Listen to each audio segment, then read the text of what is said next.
ஷே ஏப்பா விஷ்ணு பேசுகிறோம்ப்பா.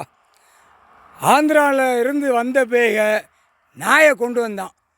அதான் தெற்கு பாளையத்தை ராஜபாளையம் வச்சுருக்கானா, ஆந்திராவிலேருந்து வந்தவன். புரியுதா?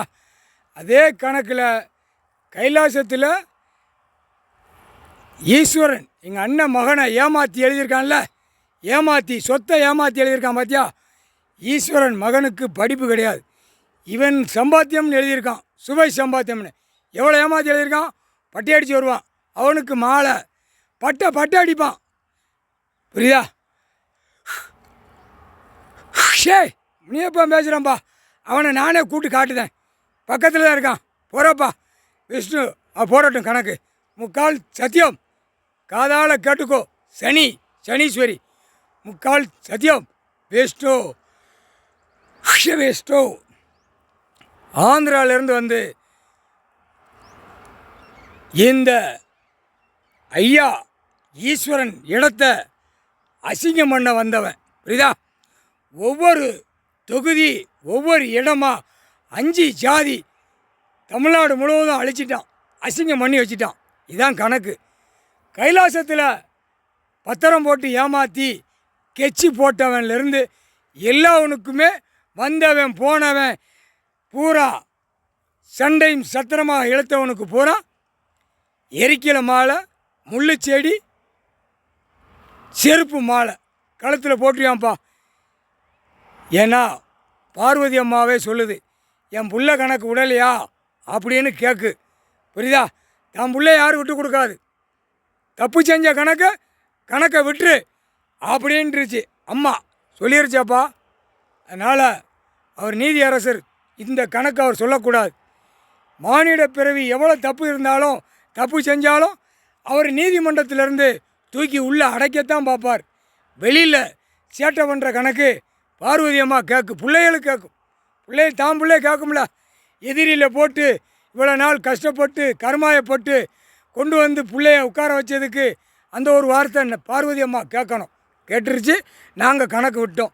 முனியப்பனை கூட்டு போ, இந்த பேக வந்தவன் போனவன் இருந்தவன் சேத்தூரில் இருக்கான். புரியுதா? பத்திரம் வெளியில் கெச்சி போட்டான்ல வென்று, அந்த பூமை பே அதான்ப்பா 8 பார்த்தான்ல. புரியுதா? 8 கோயில்பட்டி கயத்தார் 8 அதிலிருந்தே ஐயா தூக்கி போட்டே வரார், வாடான்னு. இப்போ ரைஸ் முள்ளு அவர் பார்வை கண்ட்ரோலில் இருக்குது, அதில் மாட்டி உள்ளே கொண்டு போயிடுவார். 3 பேருக்கு 3 மாவாட்டு தான் உள்ள ரைஸ் மில்ல. புரியுதா? இந்த செம்பத்தில் 8 கருவோடு அறுத்துருவார், வேரோடு அறுத்துருவார். புரியுதாப்பா? அதனால் உன்னை நீ தான் முழிச்சு பார்க்கணும். நீ முழிச்சு பார்க்கையில் அவனுக்கு இறங்கு காலம் வரையில் கருவோடு அறுத்து விட்டுருவார் நீதி அரசர். முக்கால் சத்தியம். இதில் அவன் மகன் பத்திரம் எழுதினான்லப்பா ஏமாத்தி, ஈஸ்வரன் மகன், அவனும் ஆந்திராவிலேருந்து வந்த வயதான். இந்த செம்மத்தில் ஈஸ்வரன் மகன்கிட்ட மோதனம் எழுதியிருக்கான்ல, பத்திரம் போட்டிருக்கான்ல, அது ஆட்டோமேட்டிக்காக உள்ளே போயிடும். அவனுக்கும் அந்த டைம் வரையில் நீதி அரசர் நீதிமன்றத்திலேருந்து என்கவுண்டர் தான் போடுவார். புரியுதா? கைலாசத்தில் தப்புக்கு மேலே தப்பு செஞ்சால் அது என்கவுண்டர் தான் வரும். அது கணக்கு விட்டுறோன்னுட்டார், விட்டாச்சு. அவரும் கொடுத்துட்டாரு, நாங்கள் விட்டுட்டோம். முனியப்பனை கூட்டு போ. புரியுதா? இங்கே வந்தவன் போனவன் எல்லாவனும் அவன் வீட்டில் எரிக்கிற மாலை செருப்பு முள்ளுச்செடி மாலையை போட்டு கழுத்தில் போட்டு கருவோடு அறந்து போவோம். இந்த செம்மத்தில் முடிச்சிட்டார். ஆந்திராவிலேருந்து வந்தவனை நம்ம ஐயனார் கோவில், புரியுதா? மதுரை மீனாட்சி அம்மாளுக்கு மதுரை மீனாட்சி கோட்டைக்கு கொடிமரம் வெட்டி வந்த இடம் கீழே தான் இருக்கான். புரிஞ்சிக்கோ, மழை தாக்கத்தில் வரையில் அழித்து கொண்டு போயிடுவார். அதுதான் அழியும். முக்கால் சத்தியம் அதோடு போயிடுவான். புரியுதா? நேபாளத்தில் திடீர்னு விட்டாரா 200 பேர் கணக்கு கொடுக்கான். 1000க்கு மேலே போயிடுச்சு, அது தண்ணியில் போயிடுச்சு, நேபாளம் உள்ளே போயிடுச்சு. அதை மாதிரி திடீர்னு அடிப்பார். முதலமைச்சர் மகனை தேர்ந்தெடுத்த விருதுநகர் மாவட்டத்தில் இப்போ அங்கேயும் விருதுநகர் மாவட்டம் பூரா எரிக்கல மாலை முள்ளுச்செடி செருப்பு போட்டு விருதுநகர் மாவட்டம் கசங்கி போகும். கசக்கி விட்டு முக்கால் சத்தியம். புரிஞ்சுக்கப்பா, நம்ம போடுற கணக்கு கேனத்தனமாக உட்காந்து சிரிப்பான்.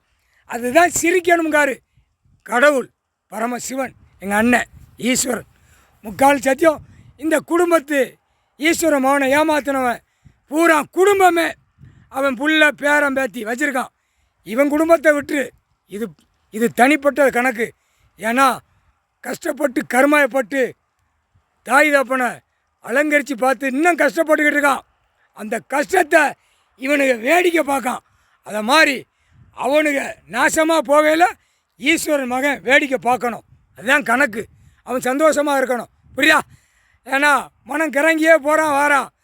புரியுதா? அவனுக்கு நாங்களே ஆறுதல் சொல்லுதோம். கம்முன்னு இரு அப்படின்னு சொல்லுதோம்.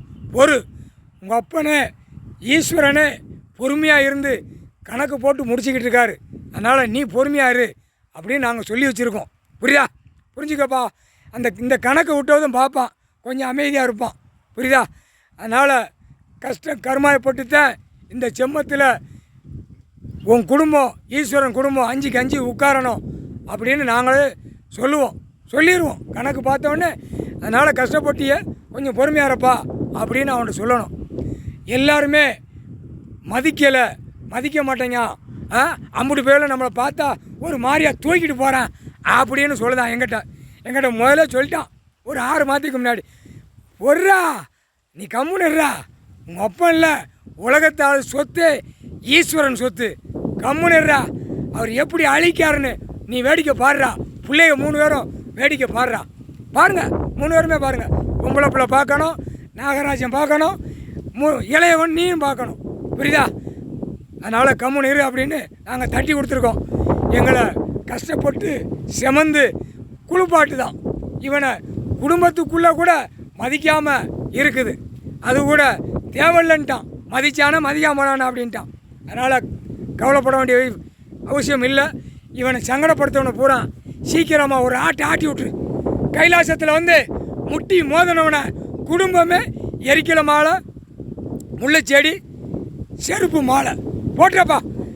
இந்த கணக்கு போட்டவொடனே எங்கள் அண்ணன் கொஞ்சம் சந்தோஷமாக இருப்பார். எங்கள் அண்ணி பார்வதி அம்மா சந்தோஷமாக இருக்கும். முக்கால் சத்தியம்.